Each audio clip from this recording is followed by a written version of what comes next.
Hello, I'm Andrew McCullough and welcome to City Edition, a video news magazine that keeps you informed about our city government. In our first segment, we'll take a look at Bend's roundabouts, the history of them, and what the city is planning to do with future ones. The City of Bend's first roundabout was implemented in November of 1999 when ODOT constructed the Colorado and Century Drive roundabout.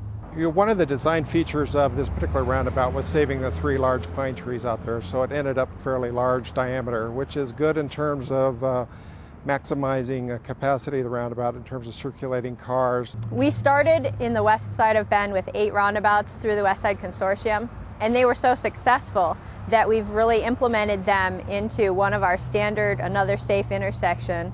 Yeah, cars typically are going much faster through a signalized intersection. When you get to a roundabout, they're going much slower, so a pedestrian can see the car coming, it's going at a slower speed, and the driver in a car sees the pedestrian sooner and at a slower speed, so they're able to stop sooner at a crosswalk. And one of the biggest things that I see with roundabouts is they operate the same at 4 a.m., at noon, at 6 p.m. You do the same thing no matter what time of the day or where you are. You slow down, you look and see if the lane is open, you merge in, and you go about your way. So you don't have to worry about electricity or traffic signal being there. We like roundabouts because they are safe and efficient. We get more cars through a roundabout than a traffic signal typically. Once roundabouts were considered an acceptable form of traffic control, our city council adopted a policy that, as engineering looked at intersection control for intersections, each intersection that was being contemplated for a traffic signal would also be evaluated in terms of a roundabout. Look at signals, look at roundabouts, evaluate the size, how much right-of-way you need, how much property basically, what's it going to cost, how big they are, and evaluate those. And overall, we tend to find that roundabouts outperform signalized intersections. The City Council believes that the option of a roundabout should always be looked at any intersection that we address for changes. From a maintenance standpoint and efficiency standpoint, they're tremendous. We don't have to mess with signalized intersections and electricity and maintenance of that signal system, throughout the course of its life. And so from that standpoint, roundabouts are cost effective. This roundabout's also very successful at seamlessly integrating traffic in a high volume environment. We have trucks from industrial areas coming through here. We have traffic coming off of Highway 20, and we have a school located nearby, plus a trail crossing. We found early on that the curbs are too tight for some truck movements, and so now later on when we looked at trucks, we can see that they're tracking movements from experience now that we should widen out the radiuses a bit more. In the future, what we may do is go back and look at some of our earlier designs and retrofit them so that we can allow trucks an easier time of getting through. Because there's some out there that the trucks are breaking the curbs on us, and emergency services may have a harder time getting through. The city has learned a lot about how to accommodate large vehicles and emergency services in roundabouts.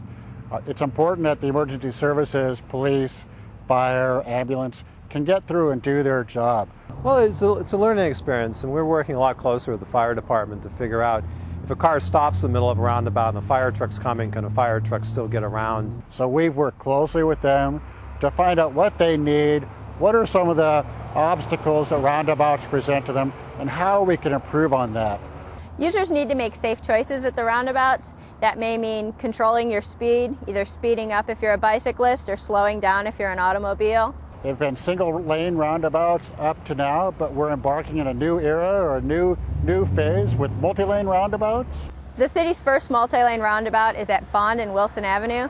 Creates another entryway into the Old Mill District, which should take some pressure off of Reed Market. So as the community grows, particularly on the east side, undoubtedly we'll see a lot more roundabouts and a better balance of roundabouts throughout the city. The roundabout behind me is our first multi-lane roundabout, and the 5 that are currently under design will also be multi-laned roundabouts. The benefit of the multi-lane is it has all the same safety features of the single-lane roundabouts, except it has greater capacity. It's a change, but it's a continuation of what we've been doing for 10 years now, really. We're looking at about 5 what we call multi-lane roundabouts in the city of Bend right now, and the first one will be constructed up at 18th and Cooley. The advantage, obviously, to 2-lane roundabout is increasing the capacity intersection. The difficulty is the driver making weave movements throughout the intersection, but it also accommodates a lot of intersections where you see two two left turn lanes and improves the capacity and circulation abilities of the intersection. No, two-lane roundabouts is just like entering a signalized intersection. You know, you put yourself in the right lane, in the lane you want to be in when you enter the intersection. And so that's what you do in two-lane roundabouts. And once again, they're very slow speeds as you're going around. There's been a lot of engineering and studies been done on multi-lane roundabouts. And the city's gone and hired some expertise across the nation, from New York, Portland, Seattle, Florida, to learn about these, to bring that expertise to our team so that we can do a good design with these new facilities and make sure that they work well at the beginning of the project. As the city of Bend grows and the traffic increases, we need to address moving that traffic through the city in a very efficient and safe manner. The next roundabouts that we're designing as multi-lane will address those issues.